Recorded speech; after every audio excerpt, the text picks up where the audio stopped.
Anyways, yeah. But yeah. Like Predator. That's. I got a weird little hair thing going on here.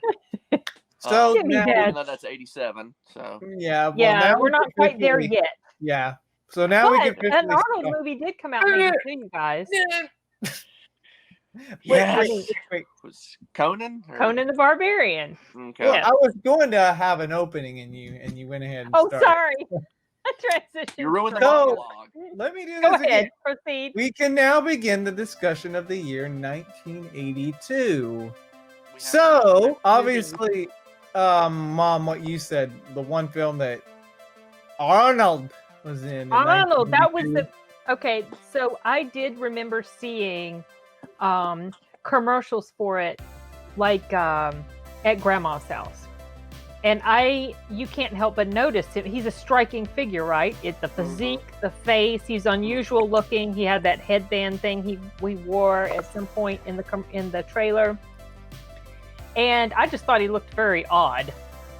You know, he had the gap between his teeth, and I was like, he's so weird looking. Little did I know, I would end up absolutely loving him, you know, later on. And he's one of my favorite celebrities. Yeah, very striking guy. Yeah, for sure. And a wonderful story. You know, he has had his ups and downs, and he has made some horrible mistakes, but as a whole, his life story is so interesting to me. Right. I mean, that's what I was saying to Summer. Like, when you used to at least think of the American dream, I mean, he is it. I mean, he's in a nutshell. If you wanted to do a story on it, you have to have Arnold in there.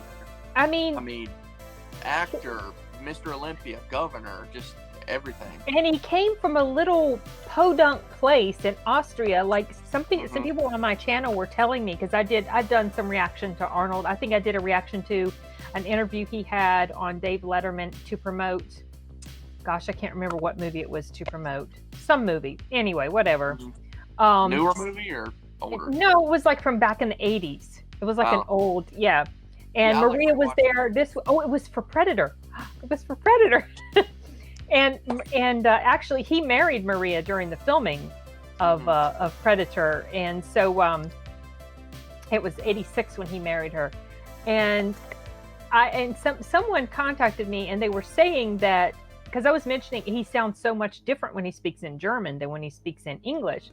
Right. And someone was saying actually his dialect of German is like, it's kind of like hickey and backwards. Really? Kind of like, I guess, think sort of redneck, but not quite as extreme as redneck. Almost like a southern or uneducated sounding. Yeah. Like, I can't remember the words that he used, but I thought that was so funny. Huh.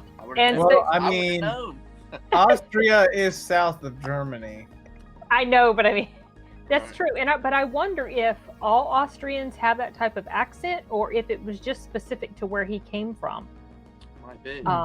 And another cool thing that I found out that I didn't know until years later, or if I did, I forgot, was that his mother has the same name as Aurelia.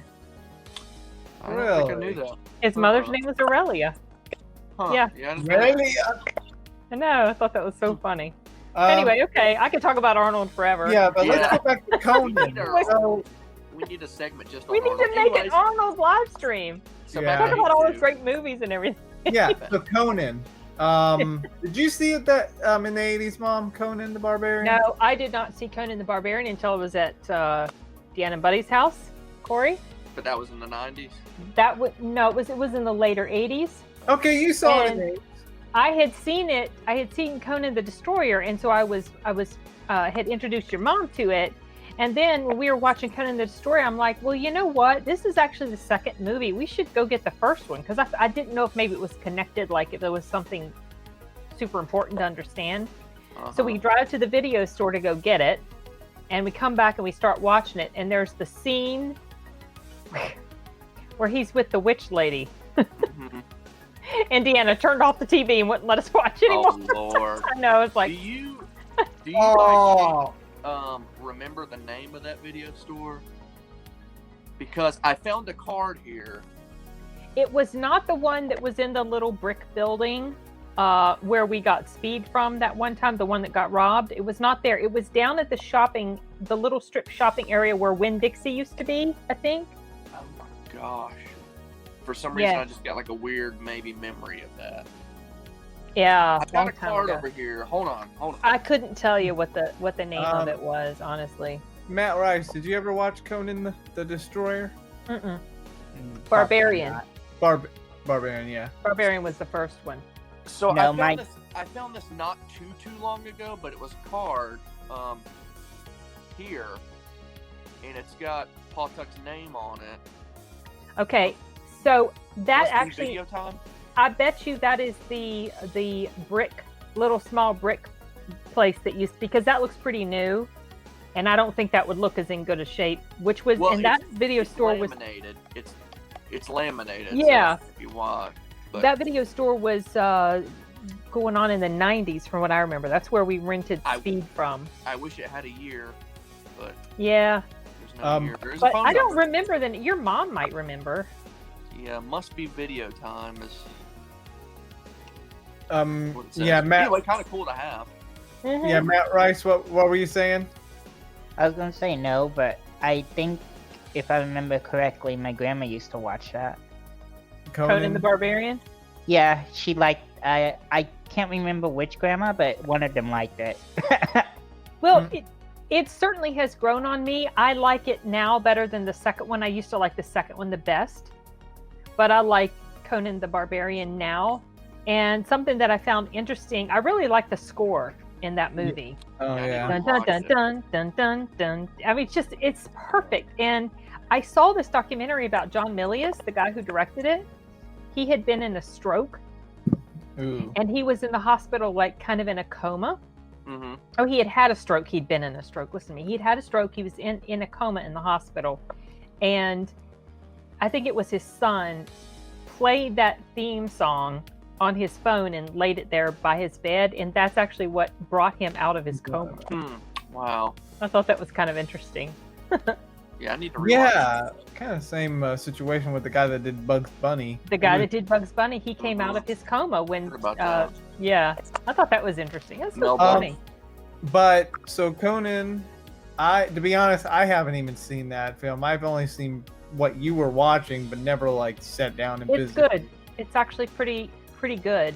Conan came out in '82. Another one that actually was #1 for the box office was E.T. the Extraterrestrial, and I will say I only saw bits of it when I was little. Never watched it all the way. I know. And it's pathetic, right? Need to get that one out of the way, Arturo. Yeah, I mean it's a classic. Yeah, I mean that. I remember that when it was out in theaters. My mom. Matt Rice, have you seen it? Amazingly, yes. Amazing. So Arturo, you're the only one here. I'm the only one. Goodness. Yeah, He's the holdout. Yeah, that stayed, I think, the box office record for a while, but I don't know for how long. It was a big deal. Yeah, kids loved that movie. Yeah, I mean, it's kind of just everybody likes it, you know. Yeah. It's just Spielberg magic. Yeah. Yep. He always makes great films. Like the Hollywood industry, the people that I respect the most when it comes to storytelling is Quentin Tarantino and Steven Spielberg. And you know, George Lucas comes in the line because he also helped with that. Spielberg just has like this Hollywood golden touch, or at least he did. I mean, I'm not saying his movies are bad now. He's had some misses, I think, along the way. As magical his movies aren't now. You know, he's kind of gone for more serious stuff, and that's fine. But E.T. and Jaws, and Indiana Jones, just these like I don't want to say mythical movies, but you know, just like the magic of movies. Right. Just, I don't know, but the thing is, so E.T. came out. Then I think I don't remember if I was saying this in the first podcast about Poltergeist coming out. Oh yeah, Poltergeist was that out. year? I don't remember if I was talking in the video about that or somebody else. That was mentioned in the podcast. I remember that. Matt Ayer brought it up in the podcast. Okay, well, I was saying they came out like within a week of each other, and Tobe Hooper is quoted as the director of Poltergeist. Yeah. But I think really Spielberg directed most of it, and you can. I think that's correct, because I remember seeing a video about the scene at the end with the skeletons in the pit or whatever, and they were saying how that Spielberg used real skeletons. I mean, they were directly talking about Spielberg. Yeah. Being the. So I think he did. Speaking of Poltergeist, Poltergeist did come out the same year. Yeah, that's within a week of each other, like within a week or something. Let me check, because the Wikipedia page shows the release date. Yeah. Well, and surprisingly, Poltergeist didn't make it on the top 10 range of highest growing films. Yes, it did. Did or didn't? It did. It did. Yeah. It's on. It's number 8. Yeah, because it's kind of like a family horror movie. It's a family film. Yeah, yes, you're correct, Corey. It came out June 4th, and E.T. came out June 11th. Right. Yeah. So he was basically directing 2 movies at the same time. Seems like. Well, it probably wasn't at the same time. It just probably ended up that it came out about the same time. What do you want to bet? Maybe he had a director direct Poltergeist while he was directing E.T. He also had control of Poltergeist at the same time, but bada bing, bada boom. Well, that's probably it. Tobe Hooper was there, I guess, because Spielberg couldn't do both. Yeah. Really, I don't know the full story behind it. You know what? I can look that up really quickly as far as when they started filming. Yeah, Tobe Hooper is the noted director. But, these two came out in 82, and they both made it at the top 10 highest grossing box office films. So, that's something.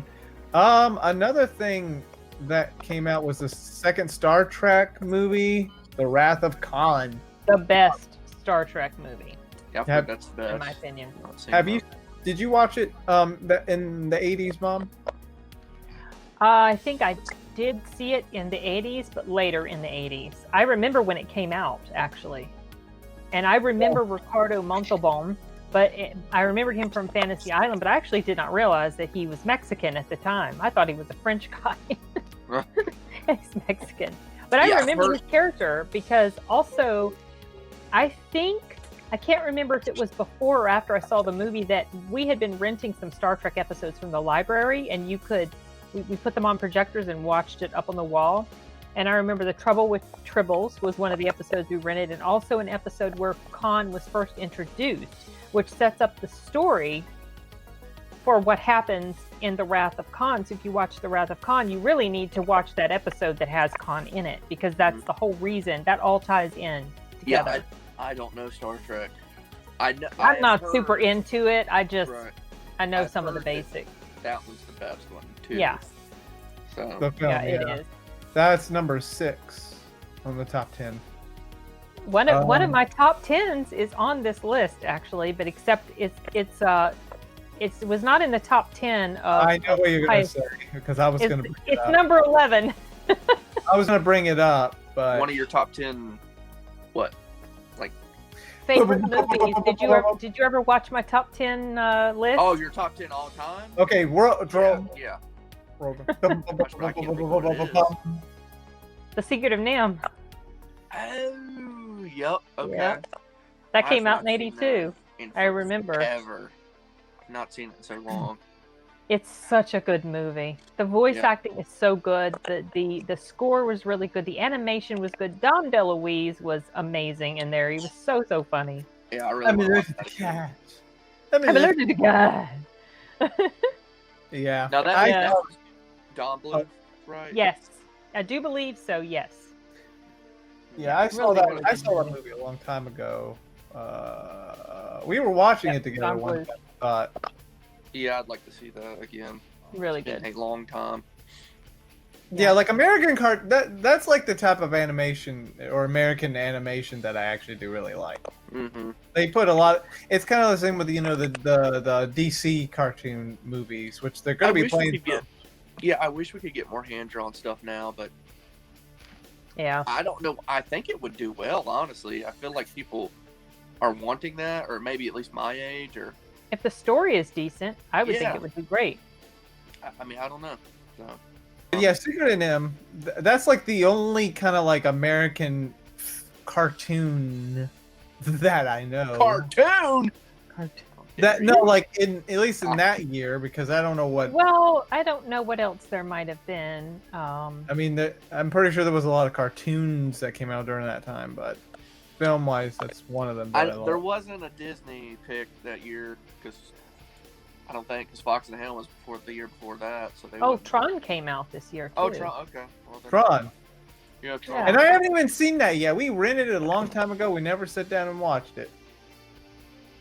I don't know, like, is it good? I don't think I've seen it since I was a kid. And I don't even know if I've only seen it once. I don't think did it do well? I don't think it did. It was not in the top, it was not in the top 10 or even 11, but let me see, I'll look at it. So, Matt Rice, have you seen any movie from 82? Anything else? No. You didn't see the thing? So it's only E.T. that you saw. Unless you name one that I can recall later, maybe. Okay. The Thing? No, I'm not a. Is that like a horror film? Yeah, it is. I don't like horror, but that's just me. Because I get scared too easily. That's got some scary things in it. That's for sure. Possibly the greatest John Carpenter movie of all time. I know you would disagree. I will. The Thing. We're just going to have to respectfully disagree about that. I know you would disagree. Oh yeah. We should do that. The Thing versus Halloween. Anyways, let's. Okay, we're talking. We about might as well talk about The Thing. The Thing came out in 1982, and I gotta say, it is one of my favorite horror films. To be honest, the effects are second to none. I mean, they're really just crazy. I certainly have more respect for it now than I did the first time I saw it. I wasn't super thrilled with it the first time because of the ending, you know? Yeah. It leaves. But now it makes sense that it would end that way. I'm not really a huge fan of open-ended endings, but it fits. Yeah. So, it really depends on the movie. Like, it does. There has been some stuff that I've watched that I do not like how it ended, but sometimes there's exceptions. It really depends. And you know, The Thing, I mean, it was kind of sucky what happened, but it understandably, I mean, I don't want to give. There's certainly been a huge debate as far as what was really going on at the end, and I've seen arguments on both sides. Yeah, but here's the interesting thing. There was a comic series that explained everything with what happened after that. Did John Carpenter work on that? I don't know if he worked on it. I just know it's right after the film. And then there was a game that like retconned the comics and did its own thing. And actually John Carpenter makes an appearance in the video game. Yeah, there was a game for PS2. Yeah, and that follows after the fact. But I feel like the ending of the game almost indicates something else. So it's like, okay, yeah. I think the movie's probably your best basis of how it really ended. I mean, I don't mind how the comics led up after the fact because you still get to see the blah blah blah. I don't want to say, but I would say The Thing. Yeah. So anybody that's listening. Corey and I actually did a review for The Thing. You could check it out. Well, that's right, you did. Channel. And yeah, Mom, I did give it a higher rating than Halloween. Do you hate me? No, absolutely. No. Something also about The Thing, and this is kind of an underappreciated film, but I think the prequel movie that they did to that was pretty decent. I'm not seeing it. Oh. Neither have I, honestly. I'm not seeing it. It was actually pretty decent. Right. It got hate, but I thought it was pretty well done, and it ties in directly to the movie because it takes place directly before the movie. The very ending of it, you could like play the two, and they would, except for the fact that you can tell that one is quite a bit newer than the other. Story-wise, it flows very seamlessly. There was a guy that put both together. From the ending of the prequel to the beginning of the original. Oh yeah, I saw that video floating around, but I didn't watch it. I shared it. Yeah, I didn't watch it. But that's one horror film I can think of '82 that was really, really good. There were more than just...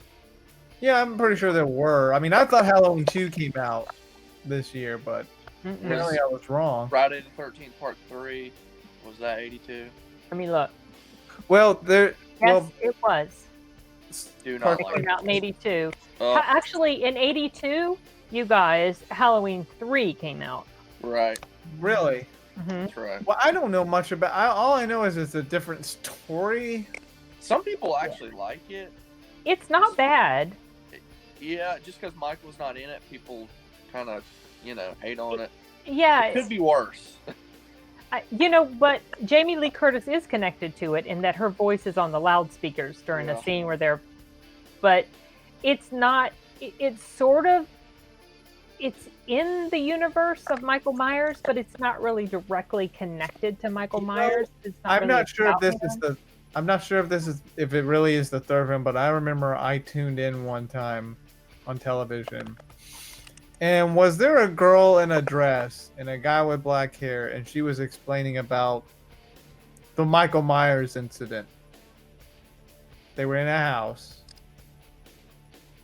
Was that in the movie? That could have been an actual Halloween, possibly. That wasn't H2O? No. Well, no, because I remember after that scene that there was some dead body on a tree.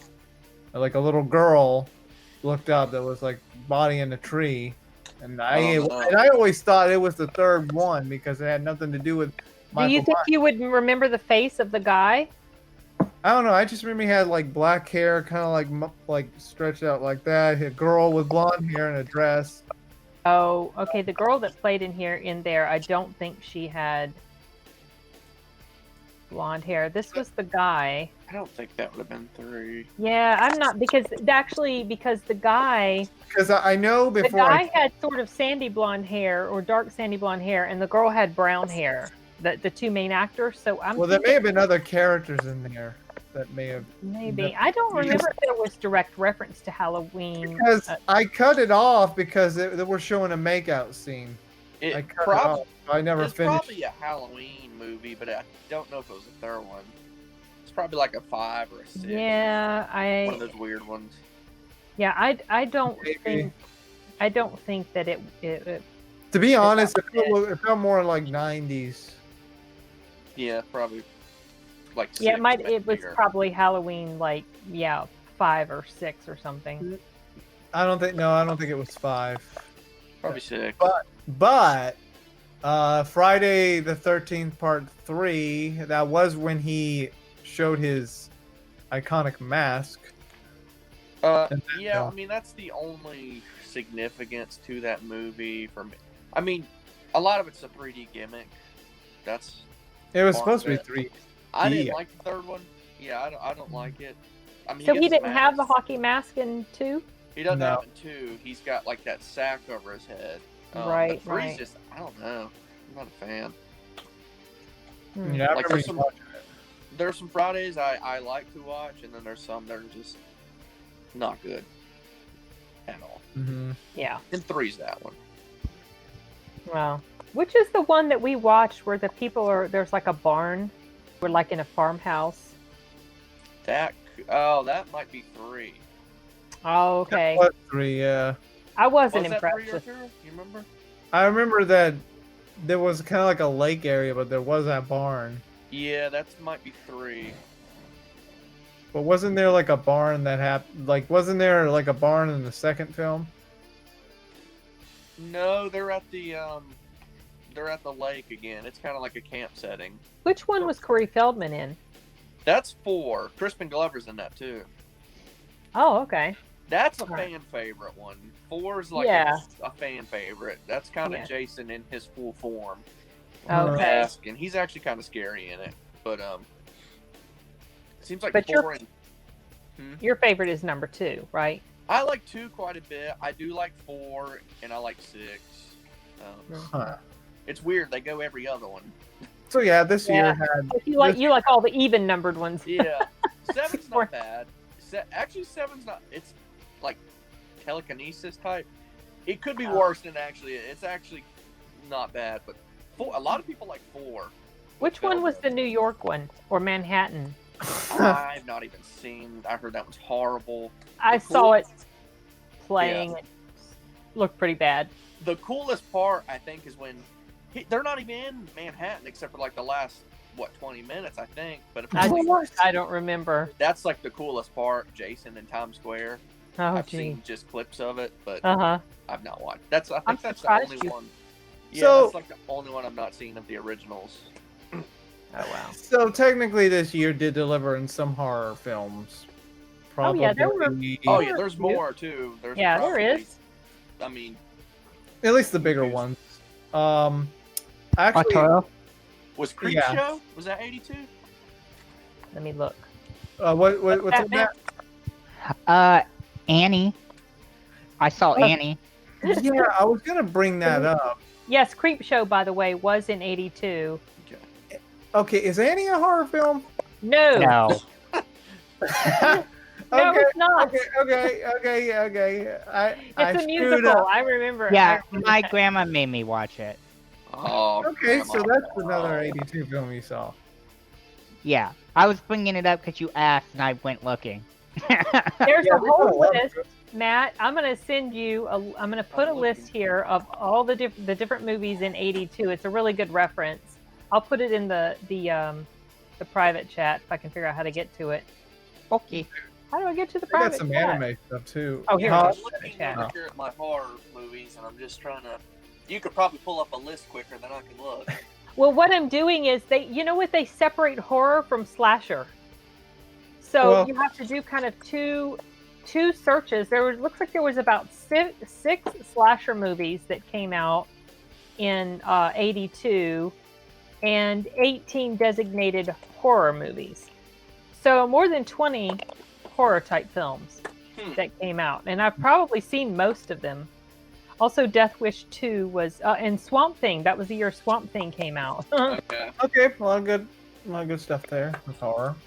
I was gonna jump to another film series, Rocky 3. Yeah. 82, and that was the one with Mr. T, I think. Clubber Lang. I was gonna say, well, we're off of horror, but Basket Case. Did y'all mention that in '81? Oh no, we did not. But I have seen it. Yeah, I've not seen that yet. It's so weird. Yeah, I know Joe Bob does it. I want to see it. Yeah, Joe Bob played that. Yeah, I'm gonna watch his version. Hi guys, thanks for watching this series of Rocking the 80s. If you want to be part of the Arturelia community like Corey Michaels Movies, Sin's Corner, and a few others, including my sister from SkyArt Amy, then you could click the link in the description, the Discord server. Hang out, share some, well, yeah, if you're into the 80s, you could share some 80s stuff, or, you know, whatever you want to share, I guess. You know?